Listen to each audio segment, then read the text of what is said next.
हमारी आज की ये कहानी एक ऐसे इंसान के बारे में है जिसके पास कोई सुपर शक्तियाँ तो नहीं है, लेकिन अपने दृढ़ संकल्प से अपने डर को जीतकर वो एक सुपर हीरो बनता है और अपने शहर की रक्षा करता है।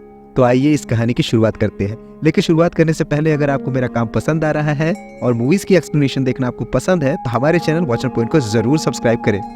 कहानी की शुरुआत होती है एक फ्लैशबैक से, जहाँ एक बच्चा जिसका नाम ब्रूस वेन है वो अपनी दोस्त रेचल के साथ खेल रहा होता है। तभी खेलते खेलते उसका पैर एक सुरंग में धंस जाता है और वो नीचे गिर जाता है। नीचे में बहुत सारे बैट्स होते हैं जो उसके आसपास घूमने लगते हैं, जिसे देखकर ब्रूस बहुत डर जाता है, जिसकी वजह से उसके मन में बैट्स के लिए फोबिया भर जाता है।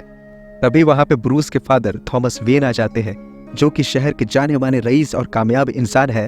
वो अपने बेटे को वहां से उठाते हैं और समझाते हैं, हम गिरते क्यों हैं, ताकि हम फिर से उठ खड़े हो, उन चीजों से लड़ पाए जिन्होंने तुम्हें तकलीफ दी है।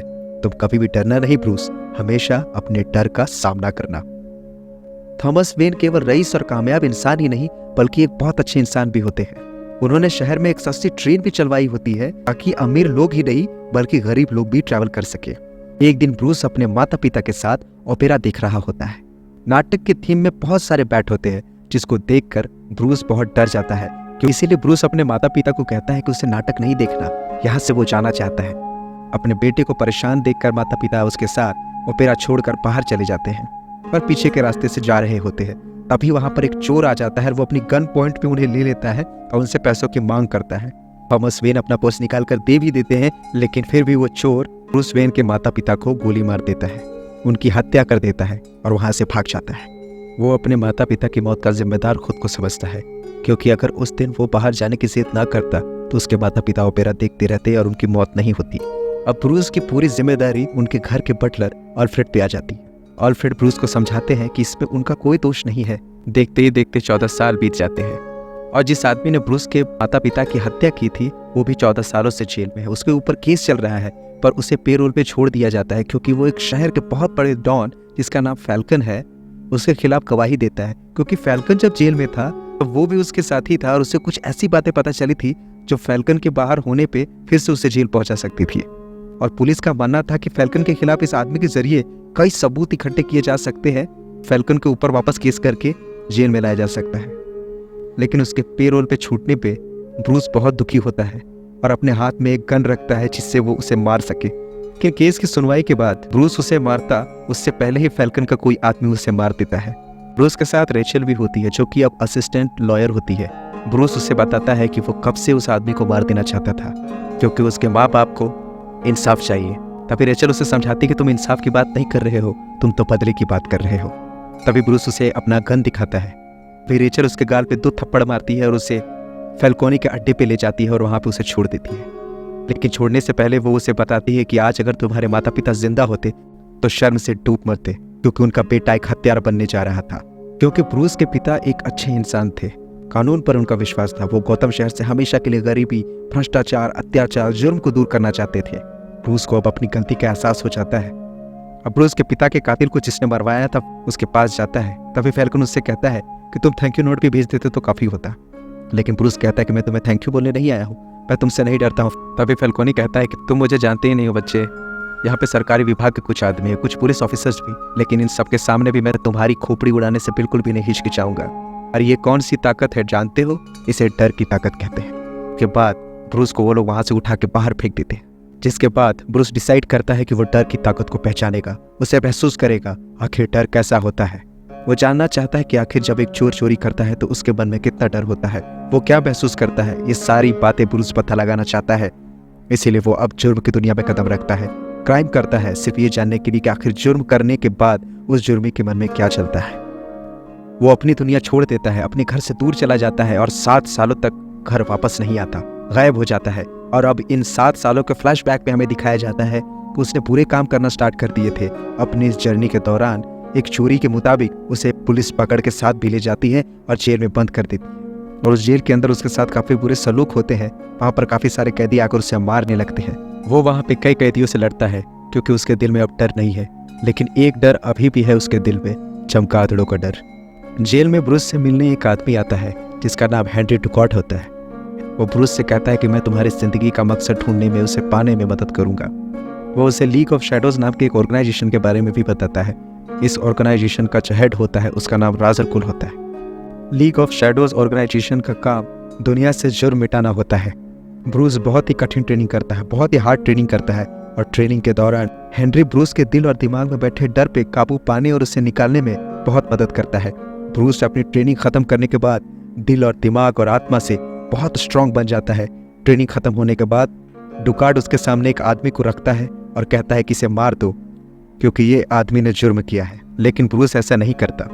वो कहता है कि मैं इसे नहीं मारूंगा, हालांकि यह मुजरिम है, लेकिन मेरी लड़ाई जुर्मी से नहीं जुर्म से है। लेकिन डुकार्ड कहता है कि तुम्हारी यही रहमदिली कमजोरी है जो तुम्हारे दुश्मन तुम पर कभी भी नहीं दिखाएंगे। लेकिन ब्रूस कहता है कि मुझे इससे कोई फर्क नहीं पड़ता, मैं उस आदमी को नहीं मारूंगा। यहाँ पे ब्रूस को यह भी पता चलता है कि लीग ऑफ शैडोज का मकसद सिर्फ जुर्म को हटाना ही नहीं, बल्कि जुर्म को हटाने के बाद वहाँ पे राज करना भी है। लेकिन ब्रूस उनके इरादों को भांपने के बाद उनका साथ देने से मना कर देता है।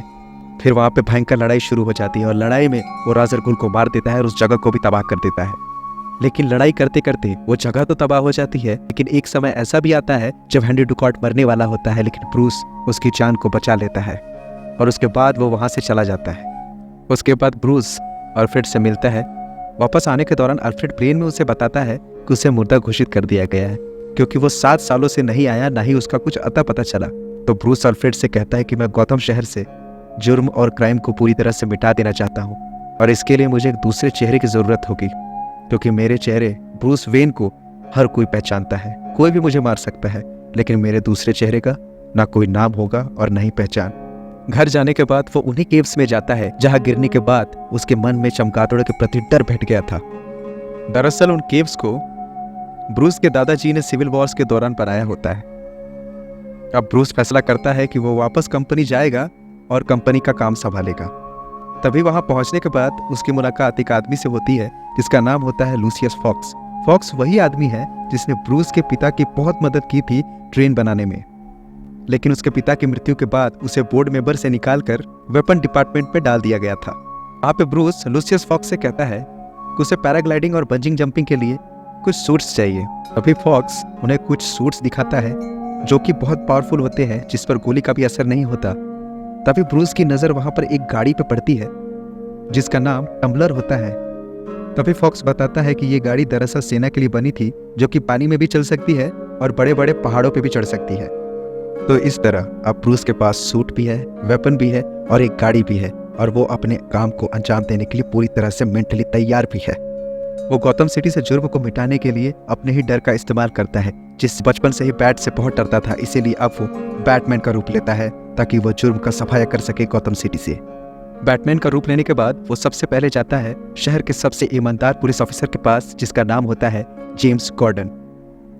वो गॉर्डन से पूछता है फैल्कोनी हर हफ्ते शहर आता है, ड्रग्स लेता है, लेकिन कोई उसे गिरफ्तार क्यों नहीं करता, उसे कोई कंट्रोल क्यों नहीं करता। तो गॉर्डन उससे कहता है कि उसने बहुत सारे लोगों को खरीद रखा है, अगर हम उसे कंट्रोल करना, गिरफ्तार करना चाहे तो हमें जज फीडन पर दबाव डालना होगा, हमें एक सरकारी बहादुर वकील की भी जरूरत पड़ेगी।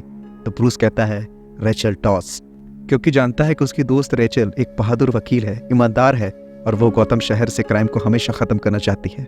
तभी गॉर्डन पूछता है कि क्या तुम अकेले काम करते हो, लेकिन तब तक बैटमैन वहां से चला जाता है।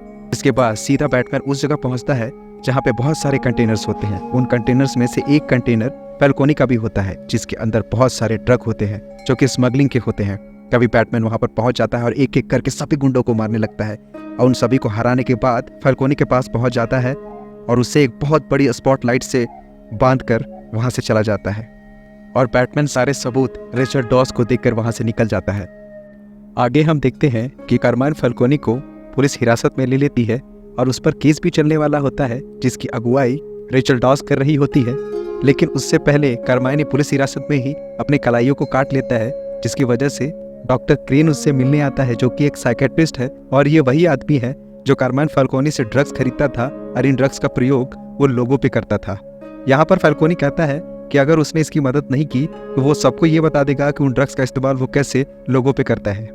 तभी डॉक्टर क्रेन उसके ड्रग्स का इस्तेमाल उसी के ऊपर करके उसे पागल घोषित कर देता है और अपने साथ असाइलम ले जाता है। दूसरी तरफ बैटमैन भी डॉक्टर क्रेन के बारे में पता लगाने की कोशिश करता है। इसी दौरान डॉक्टर क्रेन उस ड्रग्स का इस्तेमाल बैटमैन के ऊपर ही कर देता है, जिसके बाद बैटमैन को अल्फ्रेड बचा कर ले जाता है। उसे 2 दिन बाद होश आता है और उसी दिन उसका बर्थडे होता है। तभी यहाँ पे हमें ये दिखाया जाता है कि लूसियस भी अब ये राज जान चुका है कि बैटमैन कोई और नहीं बल्कि ब्रूस वेन है, वो ये बताता है कि उसने उस ड्रग का एंटीडोट बना लिया है। तभी वहाँ रेचल आती है और वो बताती है कि वो डॉक्टर क्रेन से मिलने जा रही है क्योंकि उसे ऐसा लगता है कि कारमाइन फैल्कोनी पागल नहीं है और उसे जानबूझ के पागल बनाया जा रहा है। उसके बाद रेचल डॉक्टर क्रेन के असाइलम पहुंच जाती है, लेकिन वहाँ पर डॉक्टर क्रेन सबसे पहले उसे गौतम सिटी के पाइपलाइन में मिलाए जा रहे ड्रग्स के बारे में दिखाता है। फिर उसके बाद एक मशीन को भी दिखाता है जिसका नाम माइक्रोवेव इमीटर होता है। ये मशीन पानी को भाप में बदल सकती है। उसके बाद डॉक्टर क्रेन उस ड्रग का इस्तेमाल रेचल पे कर देता है।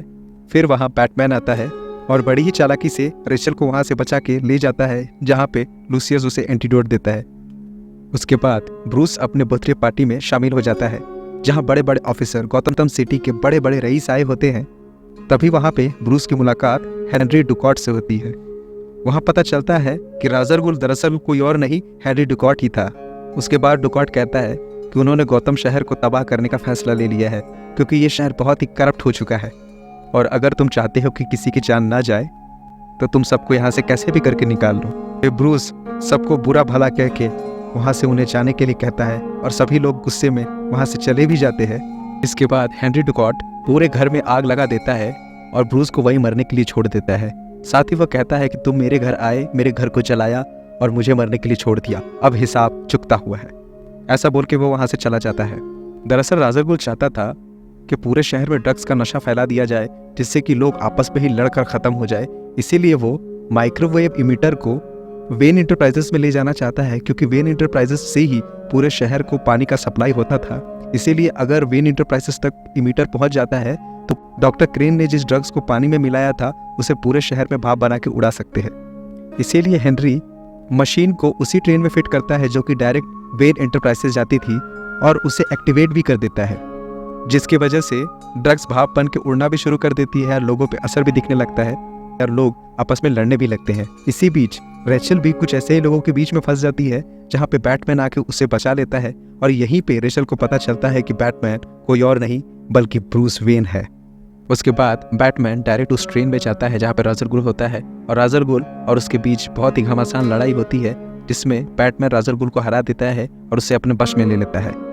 तभी गॉर्डन, जो ट्रेन लगातार वेन इंटरप्राइजेस की तरफ बढ़ रही होती है, उस ट्रैक को ही उड़ा देता है जिस वजह से ट्रेन अब आगे नहीं जा सकती थी। तभी राज़ अल गुल बैटमैन से कहता है, आखिर तुमने सख्त कदम उठाना सीख ही लिया, क्या तुम अब मुझे मार दोगे? तभी बैटमैन कहता है, मैं तुम्हें मारूंगा नहीं लेकिन तुम्हें बचाऊंगा भी नहीं। बैटमैन भी जानता है कि ट्रेन नीचे गिरने वाली है, इसीलिए वो ट्रेन से निकल जाता है और ट्रेन ब्रिज से नीचे गिर जाती है और राज़ अल गुल की मौत हो जाती है। इस तरह बुराई की हार और सच्चाई की जीत होती है। साथ ही ब्रूस वेन एंटरप्राइजेस के सारे शेयर्स सीक्रेटली खरीद लेता है जो कि बोर्ड मेंबर्स ने पब्लिक में बेच दी थी। अब सबसे ज़्यादा अधिकार उनका ही कंपनी पे हो जाता है जिसके बारे में वहाँ पे किसी को भी पता नहीं होता। जिसके बाद वेन एंटरप्राइजेस का सीईओ का पद फॉक्स को दे देते हैं जिन्होंने ब्रूस वेन के पिता के साथ मिलकर रेल बनाई थी और साथ ही बैटमैन के गेटअप के लिए हर तरह की चीज़ों को प्रोवाइड किया था। उसके बाद हमें दिखाया जाता है कि ब्रूस से मिलने रेचल आती है। अब रेचल की आंखों में ब्रूस के लिए बहुत ज़्यादा इज्जत होती है। वो कहती है कि जिस दिन गौतम शहर को बैटमैन की ज़रूरत नहीं होगी उस दिन मैं तुम्हारे साथ होंगी। साथ ही गॉर्डन का प्रमोशन भी हो चुका है। हमें अंत में दिखाया जाता है कि बैटमैन गॉर्डन से जाके मिलता है जहाँ गॉर्डन बताता है कि शहर में एक और मुजरिम है जो बिल्कुल तुम्हारी तरह ही नकाब पहनता है, जोकर का नकाब। और यहाँ पे हमें बैटमैन के दूसरे भाग यानी कि बैटमैन द डार्क नाइट का हिंट दिया जाता है और इसके साथ ही मूवी खत्म हो जाती है। अगर आपको ये एक्सप्लेनेशन अच्छी लगी तो वीडियो को लाइक कीजिए, शेयर कीजिए और ज़रूर से ज़रूर चैनल को सब्सक्राइब कीजिए। Thank you very much for watching. Keep watching watch on point.